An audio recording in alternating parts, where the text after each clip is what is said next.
హల్లెలూయా! దేవునికి స్తోత్రం. దేవుడైన యేసు ప్రభువారు ఈరోజు మనకు పరిశుద్ధ గ్రంథం నుంచి ఇస్తున్న వాగ్దానము కొలొస్సీయులకు రాసిన పత్రిక 2వ అధ్యాయం 8వ వచనం. ఆయనను అనుసరింపక మనుషుల పారంపర్యాచారమును అనగా ఈ లోక సంబంధమైన మూలపాఠములను అనుసరించి మోసకరమైన నిరర్ధక తత్వజ్ఞానము చేత మిమ్మును చెరపట్టుకొని పోవువాడెవడైనా ఉండునేమో అని జాగ్రత్తగా ఉండుడి. సో ఈరోజు వాగ్దానం కనుక చూసుకుంటే ఇక్కడ అపోస్తలుడైన పౌలు మనకు క్లియర్‌గా చెప్తున్నారు. అంటే మనము ఈ లోకంలో జీవిస్తున్నాము. ఈ లోకంలో ఎన్నో ఇంట్రెస్టింగ్ థింగ్స్ ఉండొచ్చు. మనకు ఇంట్రెస్టింగ్ అనిపియొచ్చు. కానీ మనం నమ్ముకున్న దేవుడైన యేసు ప్రభువారిని ఆయన మనకు ఎంతో గొప్ప జ్ఞానాన్ని ఇచ్చారు. మనము బైబిల్ నేర్చుకుంటే చాలు ఈ భూమి పైన ఎలాగ జీవించొచ్చో మనకు దేవుడైన యేసు ప్రభువారు క్లియర్‌గా అందులో రాసిపెట్టారు.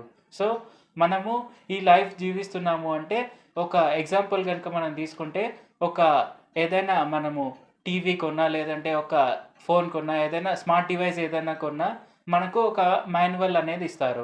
ఆ మాన్యువల్ ప్రకారంగా మనం ఎలా ఆపరేట్ చేయాలో ఆ డివైసెస్ అన్నిటిని అనేది మనకు ఆ మాన్యువల్‌లో క్లియర్‌గా ఉంటుంది. ఆ మాన్యువల్ ప్రకారంగా మనము దాన్ని ఆపరేట్ చేయొచ్చు. అలాగే మనకు దేవుడైన యేసు ప్రభువారు జీవితాన్ని ఇచ్చిన తర్వాత ఆ జీవితంలో మనం ఎలా జీవించాలి అనే దానికి ఆ మాన్యువలే మనకు దేవుడైన యేసు ప్రభువారు ఇచ్చిన బైబిల్.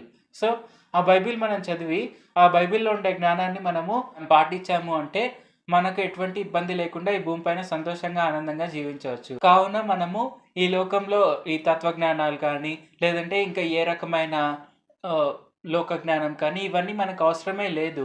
మనము దేవుడైన యేసు ప్రభువారిని నమ్మాము. ఆయన అనంతమైన జ్ఞానం మనలో ఉంది. సో, మనము ఇంక దేనికి మనము లోబడాల్సిన అవసరం లేదు. ఇంక దేనికోసం మనము ఈ ఆశపడ్డం కానీ, ఇష్టపడ్డం కానీ, ఫిలాసఫీలు ఇట్లాంటి దానిల కోసం మనం జీవించాల్సిన అవసరమే లేదు. ఎందుకంటే దేవుడైన యేసు ప్రభువారి జ్ఞానం మనలో ఉన్నప్పుడు అదే గొప్ప జ్ఞానం. ఈ లోకంలో ఇంక ఏది ఉన్నా కానీ అది వెర్రితనమే అని దేవుడైన యేసు ప్రభువారు క్లియర్‌గా చెప్పారు కూడా. సో, మనము ఆయన జ్ఞానాన్నే వెంబడించాలి. ఈ లోకంలో ఉండే ఫిలాసఫీలు ఇవన్నీ కాదు మనకు కావాల్సింది. ప్రార్థించుకుందాం. పరిశుద్ధ జీవాధిపతి జీవంగల దేవా, యేసయ్య మీ యొక్క గొప్ప జ్ఞానాన్ని మాలో నింపినందుకు వందనాలు తండ్రి. మీ యొక్క పరిశుద్ధ గ్రంథాన్ని మాకు ఇచ్చినందుకు వందనాలు తండ్రి. యేసయ్య మేము దాన్ని బట్టి జీవించలాగా వారిలాగా ఉండేందుకు సాయం చేయండి.